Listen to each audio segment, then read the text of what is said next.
Apa kesimpulan tuan-tuan? Tak boleh lama lah kan? Biar tak lama, janji sedap, nanti kita sambung lagi. Tuan-tuan, apa kesimpulan daripada cerita yang saya nak bawa? Dalam banyak-banyak mukjizat Nabi, mukjizat Isra' Mi'raj ini satu mukjizat yang cukup besar kesan kepada umat Islam. Kita hari ini percaya sebab kita nampak kapal terbang. Kita boleh faham macam mana Nabi itu bawa keadaan yang cukup susah nak bawa agama Islam.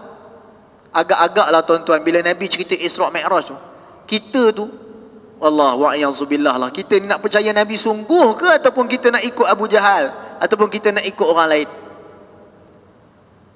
Kalau kita lah diuji zaman Nabi Musa tu, Nabi Musa yang hidup dalam keadaan yang miskin, Fir'aun hidup dalam keadaan yang kaya, Fir'aun ada segala-galanya, Fir'aun ada kuasa. Agak-agak kita hidup zaman Nabi Musa, kita nak duduk belakang Nabi Musa ke nak duduk belakang Fir'aun? Tak tentu lagi tuan-tuan. Sebab itu tuan-tuan rahmati Allah, Isra' dan Mi'raj ni kita kena faham sungguh. Dia adalah hubungan iman yang melepasi logik akal. Okey, kita cerita mudah macam ni. Tuan-tuan boleh bayang tak, dalam keadaan teknologi yang berkembang hari ni, pakar perubatan ada, nak belajar perubatan puluh ribu, doktor-doktor pun nak kenakan hospital, perawatan perubatan mahal-mahal, nak membedah orang kena ada ilmu yang tinggi, nak dapat result yang tinggi baru boleh bedah orang, boleh jadi doktor. Semua hebat-hebat. Tapi tuan-tuan boleh bayangkan tak, dengan teknologi yang ada 2020 ni bukan zaman biasa-biasa. Telefon pun hari ni ada hologram, ada Instagram, ada kilogram, macam-macam gram ada dah. Zaman yang serba moden hari ni, tuan-tuan bayang tak, macam mana tokoh-tokoh, pakar-pakar perubatan tak boleh jumpa penawar COVID-19 ni. Mereka kata hari itu 6 bulan, tarik 12 bulan, tarik 18 bulan. Bermakna apa? Tak ada seorang mampu untuk jumpa penawar COVID-19. Apa yang mereka jumpa? Kes yang bertambah, bertambah dan bertambah. Dan pada hari ini, virus itu merebak untuk gelombang yang kedua, dan dia bermutasi dengan cepat, dan juga dengan cepat, dengan lebih besar. Kalau sebelum ni, bakteria kalau melekat dekat cawan, dia boleh hidup lebih kurang dalam 1 hari 1 malam. Tapi bakteria COVID-19 dia boleh hidup 10 hari punya lama. Dan untuk gelombang yang kedua, dia boleh hidup dalam keadaan yang berkali ganda.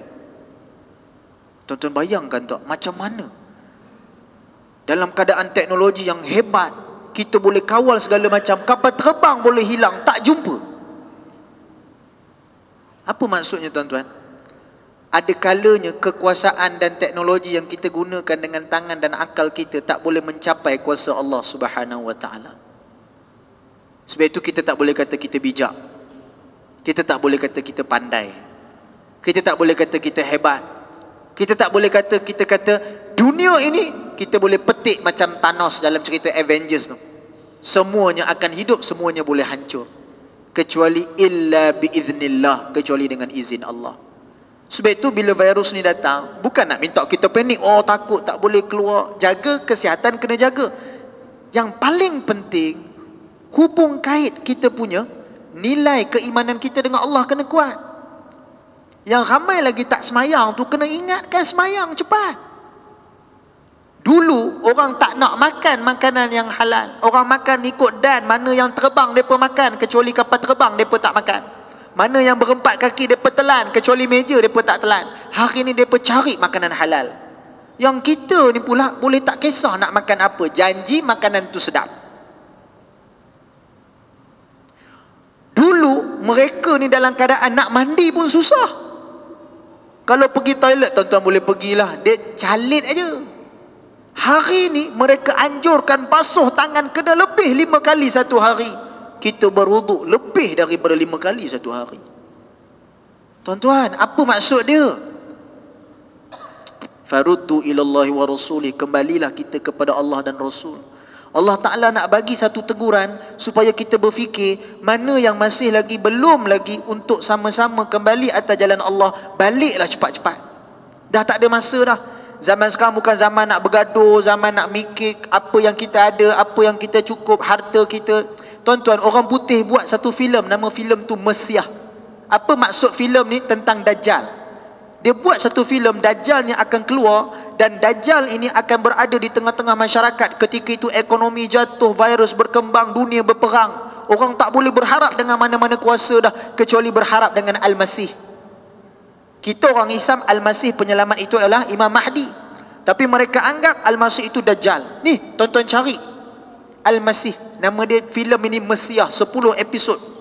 Orang UK buat, orang putih buat cerita ni. Tanyalah budak-budak muda yang tengok Netflix, tengok movie ni. Dah khatam habis.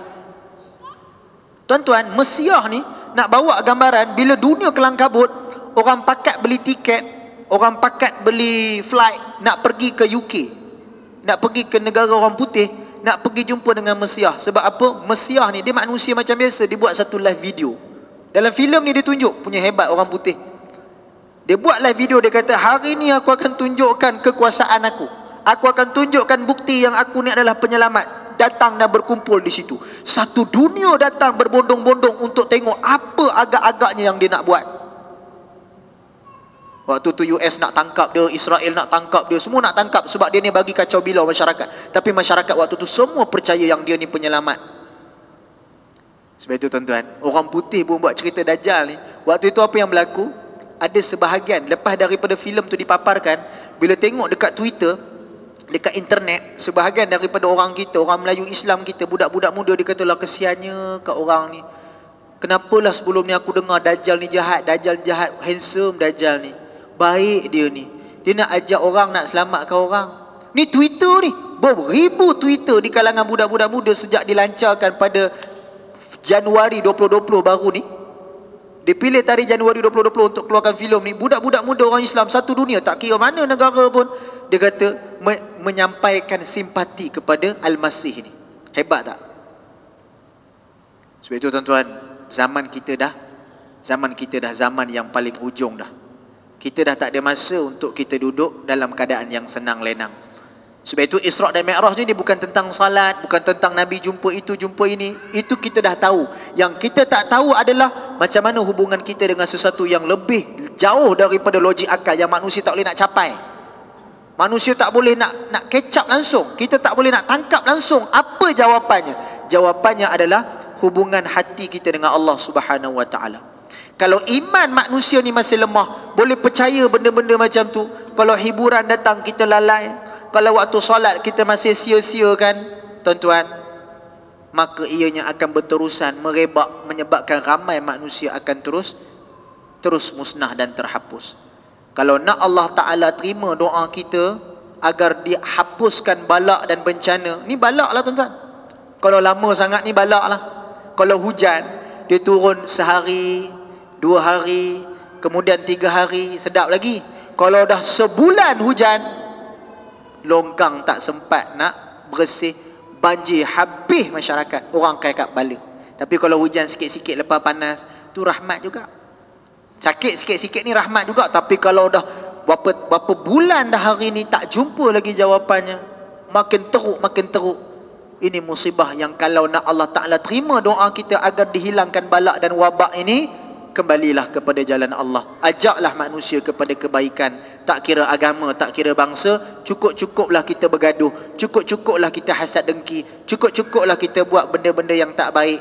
Pilihlah jalan kebaikan melalui jalan agama ini. InsyaAllah sekadar itu sahaja yang boleh sama-sama saya kongsikan pada malam ini.